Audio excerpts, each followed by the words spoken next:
मथुरा खबर क्या कि ये खबर आपके लिए बेहद महत्वपूर्ण है। जी हाँ, जैसे कि पूर्व में हमने बताया था, क्षेत्रीय कार्यालय यमुना एक्सप्रेसवे औद्योगिक विकास प्राधिकरण का वृंदावन में खुल चुका है। आपको बताते चले कि यमुना के उस पार जितने भी क्षेत्र हैं वो अब यमुना विकास प्राधिकरण के अंतर्गत आएंगे। यानी कि एमवीडीए का जो इलाका है वो शहरी क्षेत्र का होगा, जो यमुना के इस पार होगा, जबकि यमुना एक्सप्रेस औद्योगिकरण का इलाका दूसरी तरफ होगा। आइए सुनते नमस्कार, हैं मथुरा क्या खबरिया है में एक बार पूरा फिर से आपका माजरा। बहुत-बहुत स्वागत है। और कुछ दिनों पूर्व हमने खबर दिखाई थी, यमुना एक्सप्रेसवे औद्योगिक प्राधिकरण का यानी एक कार्यालय खुल चुका है वृंदावन में। उसके साथ-साथ अधिग्रहण की जो प्रक्रिया है, वो शुरू होने वाली है, जिसके अंतर्गत जो यमुना के पार में जो कई क्षेत्र हैं, उन पर अधिग्रहण की प्रक्रिया प्रारंभ होगी। यमुना जो है औद्योगिक विकास प्राधिकरण इस मामले को लेकर के काफ़ी सजग है और जैसा कि आप जानते हैं कि इसकी कार्यालय की शुरुआत हो चुकी है। इस समय मौजूद है वृंदावन के जो परिक्रमा का तिराया है, वहाँ पर एक बोर्ड लगा दिया गया है। इस पे साफ तौर पर देख सकते हैं कि क्षेत्रीय कार्यालय यमुना एक्सप्रेसवे औद्योगिक विकास प्राधिकरण मथुरा का ये बोर्ड लगा हुआ है और यहीं से यमुना पार दिखती है। दूसरी तरफ देखेंगे तो वहाँ पर आपको पता चल जाएगा कि जो है बोर्ड का क्या मतलब है। और अब बिना किसी अथॉरिटी के, बिना किसी नक्शा के यमुना पार किसी प्रकार का निर्माण कार्य नहीं हो सकता है। ये प्राधिकरण का साफ तौर पर मानना है। इसके लिए आपको एनओसी यानी कि परमिशन लेनी पड़ेगी।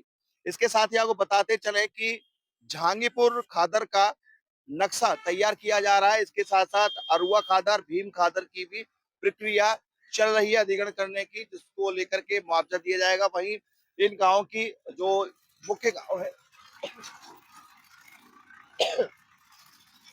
जो मुख्य गाँव है उनकी जो नाम है वो बताते चले आपको। इन नामों में है अरुआ खादर है, भीम खादर है, डांगोली खादर है, पानीगांव खादर, पिपरौली, जहांगीरपुर, बेगमपुर खादर और जहांगीरपुर खादर। पिपरौली खादर में 55 हेक्टेयर जो जमीन है वो अधिग्रहण हो चुकी है। उसमें जो है जमीन की सहमति ली जा चुकी है जमीन वालों की। इसके साथ साथ मुआवजा तय हो इसके साथ साथ मुआवजा तय होते ही प्रक्रिया पूरी तरह से अपना दी जाएगी, जिससे कि जो जमीन है उसका अधिग्रहण किया सके। जैसा कि हमने पहले बताया था कि यमुना प्राधिकरण द्वारा जमीन अधिग्रहण करके कई प्रकार के प्रोजेक्ट इस मथुरा क्षेत्र के लिए बनाए जाएंगे और मास्टर प्लान 2031 के तहत ये प्रक्रिया पूरी तरह से अपनाई जाएगी। इसके लिए यहाँ कार्यालय पे 2 आईएएस की नियुक्ति हो चुकी है। इसके साथ साथ अन्य पीसीएस अधिकारी हैं। अपने खुद प्राधिकरण के तहसीलदार, लेखपाल जो कर्मचारी हैं वो यहाँ पर नियुक्त हो चुके हैं और इनकी प्रक्रिया प्रारंभ होगी। मास्टर प्लान 2031 है, जिसके अंतर्गत बुलंदशहर, अलीगढ़, मथुरा से लेकर के आगरा तक का पूरा ये क्षेत्र पड़ता है और एक क्षेत्रीय कार्यालय जो है वृंदावन में स्थापित हो चुका है। तो जैसा कि पहले हमने कहा था कि यमुना के पार जो गांव हमने बोले, उन गांव के अंतर्गत किसी प्रकार का प्लॉट, कॉमर्शियल प्लॉट लेना तब तक गैर कानूनी है जब तक कि आपके पास यमुना विकास प्राधिकरण की परमिशन ना हो, उसकी एनओसी ना हो।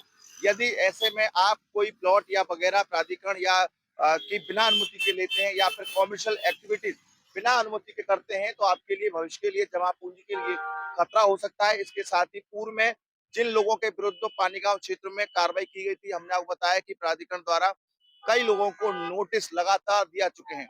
हालांकि लोगों को लग रहा होगा कि नोटिस आने से कुछ नहीं होगा, लेकिन नोटिस की एक प्रक्रिया होती है। नोटिस की प्रक्रिया के बाद पूरी तरह से कार्रवाई अमल में लाई जाती है। पूर्व में तोड़-फोड़ की कार्रवाई की गई थी, लेकिन एक बार पुनः कुछ दिनों में ही यहाँ पर प्रक्रिया दिखेगी। यमुना विकास प्राधिकरण के अधिकारी पूरी तरह से नजर बनाए हुए हैं, तो आप सावधान हो जाइए। कोई भी बिना अनुमति के यमुना विकास जो है यमुना एक्सप्रेस वे औद्योगिक प्राधिकरण की बिना अनुमति के किसी प्रकार का कोई आप यहाँ पर निर्माण ना करें या फिर किसी प्रकार की जमीन खरीद फरोख्त ना करें, ये प्राधिकरण का मानना है। क्योंकि बहुत से लोग ये सोच रहे हैं कि जैसे यमुना से कितनी दूरी पर औद्योगिक विकास प्राधिकरण की जमीन होगी, कितनी दूरी पर उनका चल चाबुक चल सकता है।